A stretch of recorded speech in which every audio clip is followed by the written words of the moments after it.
The German higher criticism was an attack upon the original authenticity of the documents of the Gospels and of the New Testament, that they were written later and that they were written by people who didn't have firsthand knowledge of the facts and so on. And basically they were writing an idealized picture of a Jesus who never existed. And the German higher criticism became actually the basis of worldwide liberalism. Then in the United States at Union Theological Seminary and the liberal seminaries like that, they always appealed mainly to the works of the German higher critics.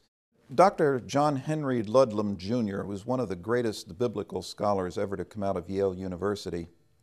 He got his PhD there from the Department of Religion or Philosophy, Ancient Near Eastern Languages and Literature, 1951. And he has the distinction of being the only person there that they had on record up to that time, 1951, who received honors in all 6 of the fields in which he took his oral exams for the PhD.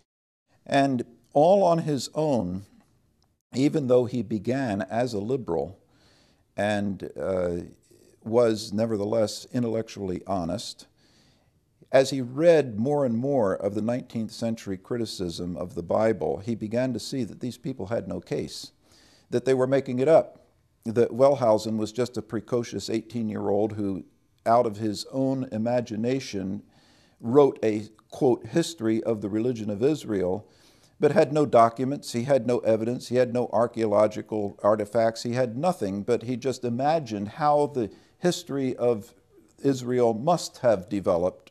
And he saw right through the works that they were doing, that they were making this up, that they had no case, that they had no evidence, that they had no documents, but that they came to the Bible with a worldview already made up, and then they were going to force onto the Bible their worldview and use their worldview as the test of whether or not a given passage was or was not authentic. So Ludlum actually, over a period of years, came to see that the liberals had no case, and he became a conservative, and he became an evangelical and a believer in the authenticity of the documents of the New Testament, the divinity of Jesus, and went on to Yale to get his doctorate and became a formidable opponent of the liberals because of his scholarly credentials.